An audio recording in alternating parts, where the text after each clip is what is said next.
Bonjour les confinés. On va corriger deux exercices de proba encore, avec un premier inspiré d'un paquet de bonbons qu'on peut trouver dans le commerce. Voilà. Pour le corriger, en fait, moi, ce que je vous propose, c'est de comparer les résultats, les réponses de deux élèves. Voilà, donc je vais comparer les réponses de deux élèves parce que sur le premier que je vous montre là, il y a quelque chose qui me convient qu'à moitié. Pourtant, l'ensemble de l'exercice est plutôt bien fait. Donc cet élève m'explique que c'est l'amende qui a la plus forte probabilité de choisir parce qu'il y en a 12. Mais dire qu'il y en a 12, ça suffit pas. L'intérêt, enfin la vraie chose à faire, c'est de comparer par rapport aux autres parfums. Donc moi, sur sa copie, j'aurais marqué à préciser ou confus. Parce qu'il me donne pas vraiment l'argument. Il y en a 12, d'accord, mais c'est pas ça le vrai argument. Le vrai argument, c'est ce que nous met en avant cet élève-là. C'est-à-dire que c'est la menthe qui a la plus grande probabilité d'être choisie, parce que c'est la menthe qui est le parfum le plus présent dans le paquet. Donc je reste sur cette copie, enfin sur cette réponse, avec un résultat qui m'est donné de manière un peu brute, puisqu'on me dit qu'il y a 12. La probabilité d'obtenir un bon à la menthe est de 12 sur 50, mais je ne sais pas d'où vient ce 12, et encore moins d'où vient ce 50. Je reviens sur l'élève précédent, puisque lui m'avait bien détaillé ça.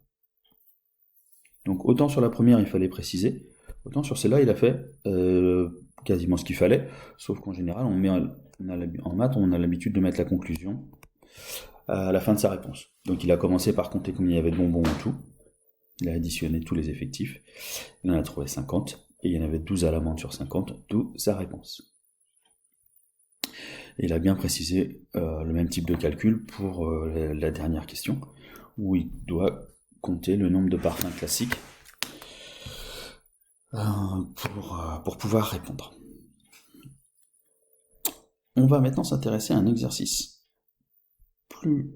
au deuxième exercice que vous aviez à faire. L'exercice, on est obligé de faire intervenir des arbres. Alors, je reviens sur la copie que je vous ai montrée tout à l'heure, où on a un début d'arbre. Enfin, on a plutôt les branches, simplement, on n'a pas vraiment les petites branches, les branches finales. Donc, moi, si je vois ça sur une copie, hein, je vais trouver ça bien. Simplement, je vais juste rajouter les branches principales, ces 8 branches-là. Dans ce qu'il a dessiné ici, dans ce qu'il a écrit, on voit bien le nombre total d'issues, on voit bien toutes les réponses possibles. Hein. On peut obtenir une bleue, une pile, une bleue, une face, on peut obtenir un vert face ou vert pile, enfin voilà. Il a bien fait apparaître toutes les réponses. On en a en tout, on a 16 chemins possibles, on peut les parcourir. Et puis on doit compter ceux qui nous donnent la victoire, c'est-à-dire ceux qui passent par un bleu et par pile. Donc on doit compter bleu pile, bleu pile, bleu pile. Il n'y en a pas d'autres, donc on a bien 3 résultats favorables sur un total de 16 possibles. Donc sa réponse est juste.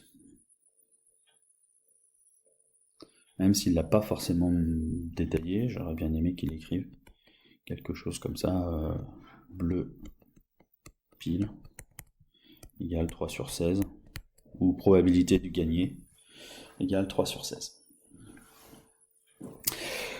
J'ai choisi de vous mettre cet exercice parce qu'on peut le faire de deux manières. On peut le faire en faisant un arbre comme ça, branche par branche, très détaillé. Et on peut aussi faire un arbre un peu plus élaboré en mettant peut-être quelque chose qui est moins confus, moins touffu.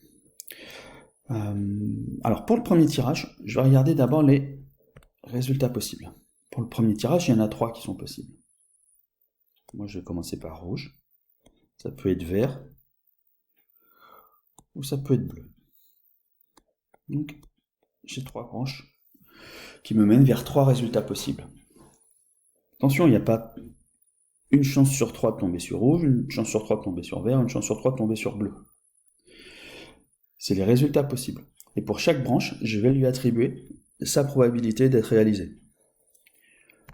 On l'a vu tout à l'heure, il y a 3 chances sur 8, 3 sur 8 la probabilité d'obtenir rouge, 2 sur 8 d'obtenir le vert, et 3 sur 8 d'obtenir le bleu.